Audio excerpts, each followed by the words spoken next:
Ce matin, on a la chance de rencontrer un auteur très populaire, un auteur également très productif. On parle de 2 à 3 romans par année. Il est originaire de la baie. Vous le connaissez déjà parce qu'on le reçoit tous les ans ou pratiquement. Il s'agit bien sûr d'Hervé Gagnon. Bienvenue à l'émission, ça va bien? Bonjour, ça va très bien. Écoute, on a du rattrapage à faire. On s'est pas vu l'an dernier. Puis on a un beau studio. Bien, on je a un le beau connaissais studio. pas. Ah oui, oui, ça, on est très bien installé. C'est beau. Écoute, Hervé, avant de débuter, juste faire un petit rappel.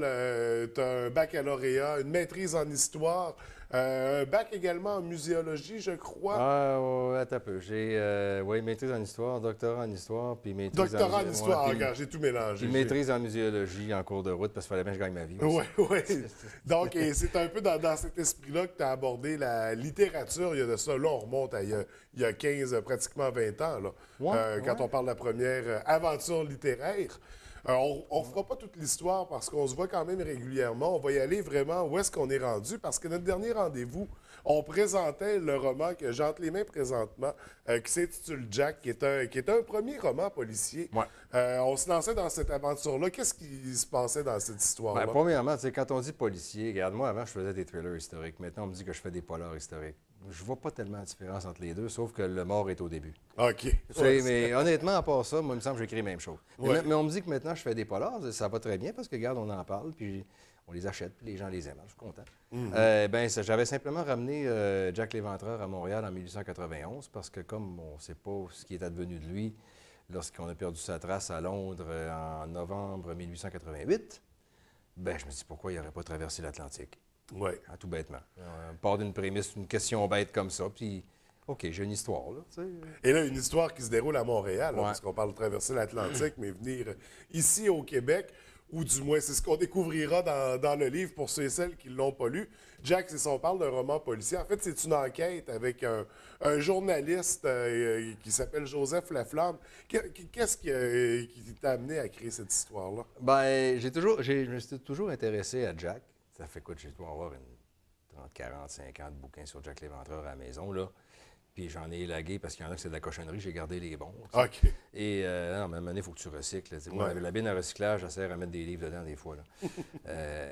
Mais tu sais, c'est souvent les mauvais livres qui te servent de documentation quand tu écris un roman de ce genre-là. Parce que c'est là-dedans que les hypothèses les plus folles sont, puis c'est les hypothèses les plus délirantes, des fois, qui font des bons romans. Tu sais. Oui, oui. Mais j'avais le goût d'écrire sur Jack depuis toujours, puis quand la dame qui était à l'époque directrice des collections chez Libre Expression me dit « Écoute, on veut que tu fasses un polar. Elle m'a mis au défi. Elle dit « Écoute, je te trouve confortable avec tes thrillers. » Puis elle dit « Fais-moi un polar. » Je dis « Comment est-ce qu'on fait ça? » Elle dit « Tu mets le cadavre au début. » Je dis « OK. » Puis j'ai fait ça de même. Ça a marché. Puis là, ça a l'air que j'écris des polars. Mais, tu sais, j'ai jamais arrêté après parce que, merde, je pense que Joseph Laflamme est devenu à plusieurs égards mon alter ego. OK. Comment dirais-je? Je m'exprime à travers Joseph. Et comme je ne me suis jamais exprimé de ma vie à travers un personnage, les gens me reconnaissent. C'était vraiment très drôle. OK, fait que c'est le personnage que tu as créé qui te ressemble le plus. Mais côté lieu, contexte dans lequel se déroule l'histoire, c'était pas la première fois, par exemple, qu'on visitait la ville de Montréal du passé, parce qu'on l'avait vu avec la série de 2 romans, Le Grand Œuf. Vengeance. Vengeance, la c'est série ça. Vengeance, c'est ça, avec Le Grand Œuf puis Le Glaive de Dieu. Le glaive de Dieu et le grand œuvre. Ouais. Oh, c'était le même terrain de jeu. Exactement. Montréal 1886, ça c'est Montréal 1890, 11, 12, 13. Là. Oui, mais on découvre vraiment la ville sous cet angle-là. Là, parce Ouais, que mais j'ai pas de mérite. J'ai aucun mérite. Moi, c'est Montréal, le Montréal du 19e, particulièrement la deuxième moitié du 19e, c'est le Montréal de ma thèse de doctorat. OK. J'ai lu pour écrire ma thèse, parce que, bon, à l'époque, je cherchais des musées. C'était sur les musées à Montréal au 19e siècle. On pensait qu'il y en avait eu 2, le Château Ramsay puis le Musée des Beaux-Arts. Puis j'en ai trouvé 13. OK. C'est bon. Mais pour en trouver 13, il y en avait des petits, il y en avait des gros, il y en avait qui n'ont pas duré longtemps. Bon, tu sais, il y avait des musées de cire, il y avait toutes sortes d'affaires.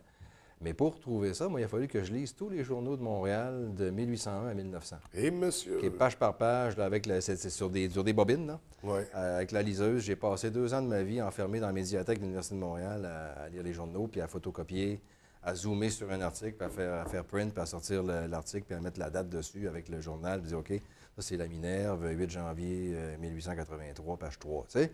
Ouais. Puis en même temps, je ramassais toute une série de choses étranges, de crimes, des assassinats, des vols. Je ne sais pas pourquoi je faisais ça. Je devais pressentir qu'un jour j'écrirais.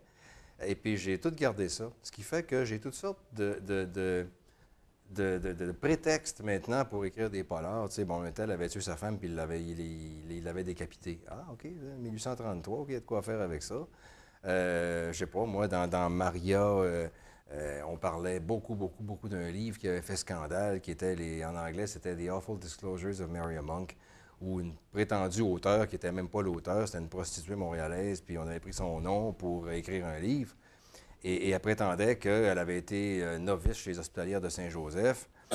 Et elle racontait que les Sulpiciens traversaient dans un tunnel sous la rue Saint-Paul, dans le Vieux-Montréal à l'époque, pour passer de leur couvent aux colonnes des Hospitalières pour aller les lutiner joyeusement. Et que s'il y avait, bon, lorsque des enfants étaient conçus dans ce terrible péché, bon, ils étaient d'abord baptisés, ensuite étouffés, puis on les mettait dans un puits dans la cave et on les recouvrait de chaux vives. Ben voyons. C'était complètement délirant. Mais ça avait vendu 200 000 copies en 1837, ça. Écoute, 200 000 copies. T'sais, bon, moi, j'ai tout ramassé, les articles de journaux qui en parlaient, puis tu sais, écoute, ça s'engueulait, c'est-tu vrai, c'est-tu pas vrai, puis bon, j'ai tout gardé ça, puis je me suis dit, OK, on va faire de beau quoi prétexte ça? pour un polar. Puis ça a permis également de cette étude-là qui a été faite sur une période de 2 ans, de réécrire des articles de style de l'époque, parce que Joseph Laflamme, le héros il est journaliste. de la série, c'est ça, il est un journaliste. Et là, j'ai dit série parce qu'on a commencé avec Jack. On a mentionné Maria. Il y a 4 autres livres qui suivent Jack. Oui, toujours de cette série d'enquête policière. Il m'occupe beaucoup. Mais je vais dire honnêtement, j'ai pas beaucoup de mérite parce que c'est des choses... Ce sont des livres qui s'écrivent facilement. J'ai beaucoup de plaisir à les écrire, puis je suis confortable avec ma gang. Je les trouve drôles, ils m'amusent. Je pars à rire moi-même en écrivant parce que la flamme est complètement baveux.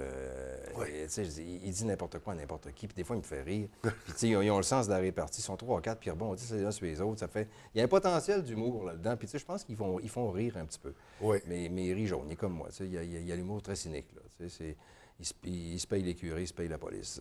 Il dit tout ce que je voudrais dire, finalement. Il vit du conflit avec des personnages importants de la ville de Montréal. Mais tu sais, j'ai pas beaucoup de mérite dans le sens où c'est un univers que je connais bien, dans lequel je me retrouve, dans lequel je suis bien, c'est facile à écrire. Puis les intrigues, bien, comme je te dis, j'ai tellement ramassé d'histoires que tout ce que j'ai à faire, c'est OK, qu'est-ce que je fais avec celle-là? Puis à partir de là, c'est facile. J'ai une histoire, tu sais, bon... Le livre dont je te parle, bien, regarde, c'est facile. Ce que j'ai à faire, c'est OK, mettons qu'il trouve un charnier à Montréal quand il y a une rue qui s'effondre. Il y a une canalisation qui s'effondre, puis il trouve des ossements d'enfants. Tout d'un coup, c'est peut-être vrai. Ouais. Là, la panique pogne, puis là, la flamme se met à fouiller, puis avec l'inspecteur Arcan, puis avec McCreary, l'ancien de Scotland Yard, puis sa sœur se mêle de ça, puis sa blonde aussi. Puis tu sais, ça me fait une belle gang de clowns. Puis ils sont vraiment intéressants, puis ils sont drôles, puis en même temps, ils sont brillants, puis ils trouvent des solutions où il n'y en a pas. Puis tu sais, ils sont attachants, puis mon Dieu, je veux dire, je m'amuse, moi, à écrire ça. Je m'amuse vraiment. Donc, une série de 5 romans pour l'instant. On parle d'un total de 7, possiblement. Bon, j'ai des idées pour 7. Le 6 est écrit. Je vais me mettre dans le 7 là, dans pas trop longtemps, je pense. Là. Donc, à découvrir de la série, on les a vus à l'écran. Il y a Jack, il y a Jérémia, Maria, Benjamin et le tout dernier, Joseph. Ouais. Qui est particulier parce que c'est pas une enquête de Joseph Laflamme. Ben, c'est parce qu'il n'était pas disponible. il était autrement occupé parce qu'il est en prison. OK. Et c'est son ami. Je pense qu'on peut les qualifier d'amis, même s'ils se détestent ami joyeusement. Opposant, c'est ça, mais un ouais, personnage... c'est ce genre d'un amour. Là, tu sais, quelqu'un qui est un bon punching bag pour toi, mais puis qui te maltraite aussi, mais tu l'aimes bien, dans le fond. Et c'est ça, c'est Arcan qui va devoir enquêter pour voir s'il n'y a pas moyen d'innocenter Joseph, parce que Joseph est en tôle.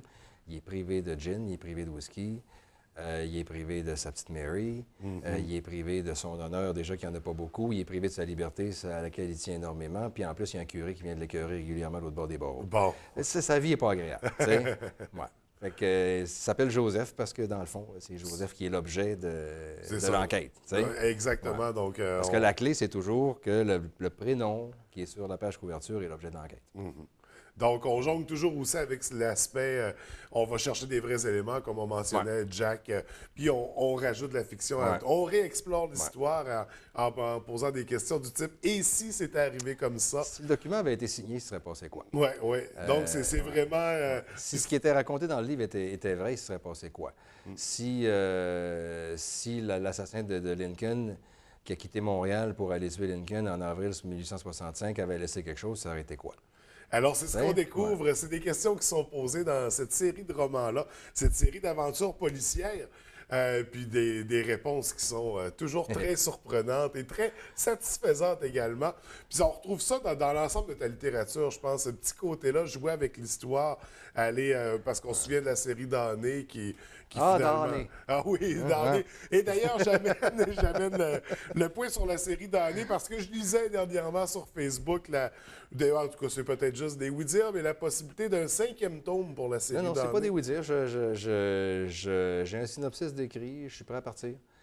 Ça se négocie là, présentement. On essaie de voir comment on pourrait structurer ça. Mais non, le projet est réel. Ça pourrait, je ne sais pas, regarde, j'ai l'impression que je pourrais écrire ça d'ici la fin de 2017, là, dans ces eaux-là. Donc, ça sera à surveiller parce les Français le réclament, les Québécois le réclament. Oui, il y avait eu tout un phénomène là, autour de cette série-là. Oui, bien, je pense que tous les auteurs qui sont chanceux ont un livre ou quelques titres qui les définissent. Tantôt, je te disais avant l'entrevue que je lisais à un moment donné le livre de Stephen King sur On Writing. Oui. Et puis lui se plaint que 35 ans après, on lui dit encore que j'aime tous vos romans, mais The Stand. Puis ça le déprime un peu. Ça me déprime de voir que ce que j'ai écrit de mieux depuis 35 ans, c'est celui de là 35 ans, puis que depuis ce temps-là, j'ai rien écrit de mieux. T'sais? On se sent toujours un peu comme ça. Puis à un moment donné, tu dis, ouais, mais j'ai eu la chance d'écrire quelque chose qui touchait les gens à ce point-là. Ouais. Puis ça fait tellement longtemps qu'on me dit, oui, mais vas-tu en avoir un autre, vas-tu en avoir un autre? Puis je leur réponds, ben non, regarde, fini l'histoire. T'as-tu lu la fin? Il n'y a rien à faire, tu sais. C'est ça. Bon. Moi, j'étais surpris quand j'ai lu ça, parce qu'après le tome 4, on dit, bah, ça peut pas se poursuivre. Là, j'ai pensé en termes de télévision au lieu de penser en termes d'écriture. J'ai dit, si c'était un sitcom, c'était une série télévisée, je pourrais faire un spin-off. Oui. C'est un peu ça ma affaire. Donc, c'est ce qui va arriver. Ouais. On va surveiller de très près un tome 5 pour la série D'Année.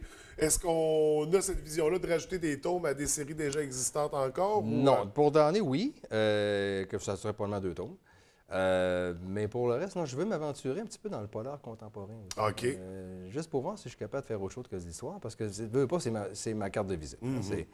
Puis c'est correct comme ça, puis je suis content de savoir le faire, puis je pense que je le fais pas pire. Oui. Mais en même temps, j'ai le goût juste de pousser mes limites un peu. J'aime pas devenir confortable. Je veux pas devenir confortable quand j'écris. C'est important d'avoir des défis.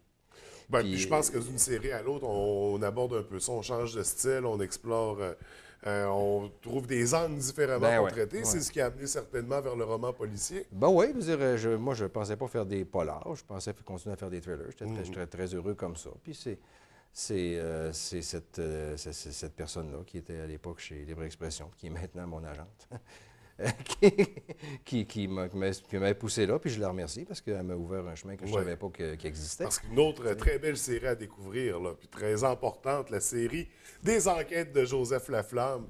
Donc, on aura 2 autres tomes à surveiller pour celui-là. Un nouveau tome pour D'Année, peut-être une nouvelle série? Certainement. Non, je ne veux pas faire de série. J'aimerais ça faire un polar contemporain. OK. Et je crois que je vais jouer avec... Ça va être très sombre. Je vais jouer avec l'absence de repères spirituels de notre époque. Tous ceux qui font le mal le font sans y croire seulement parce que c'est chic, et tous ceux qui font le bien le font sans trop y croire, seulement parce que c'est nécessaire. Et personne ne croit à rien. Alors comment se fait-il que tous ces gens meurent? Donc, je te dis pas ce que je vais utiliser. Non, mais on le découvre. Possiblement qu'on pourra en parler l'an prochain, parce que si on maintient le rythme de 2 à 3 romans par année... 3, c'est une rumeur. Je fais jamais 3 romans. Non, jamais. C'est 2. 2. Moi, absolument, je vise printemps-automne. Non, mais ce ne sont pas tous les 3 2015? Ouais, mais ça ne veut pas dire que moi, j'en ai écrit 3 dans la même année. Là, je veux dire, à partir du moment où tu as écrit ton manuscrit, il ne t'appartient plus, puis ton éditeur le sort quand il veut. Des fois, il sort 2 mois après, des fois, il sort 8 mois après, ça dépend. Là, ça va avec les saisons de publication. Mais l'entente qu'on a habituellement, c'est ce qu'ils m'ont demandé. Es-tu capable d'en faire 2 par année? Oui, moi, c'est mon rythme normal. C'est déjà un défi, là, en soi. Non, c'est 80 000 mots, ça va vite. Écoute, un livre comme ça, moi, je calcule que le premier jet, un premier jet solide que je suis prêt à envoyer chez l'éditeur, c'est 4 mois et demi. Là. OK. J'en ai écrit 2, puis j'ai un beau mois et demi, 2 mois pour préparer autre chose entre les deux. Oui. Donc, ça remplit quand même très bien une année. J'ai une vie bien remplie. Une vie très bien remplie. De temps en temps, je vais voir des écoles. De temps en temps, je visite des bibliothèques. Je fais quelques conférences à gauche et à droite. De temps en temps, je rencontre de sympathiques animateurs dans des studios de télévision avant de courir signer des livres. Puis bon,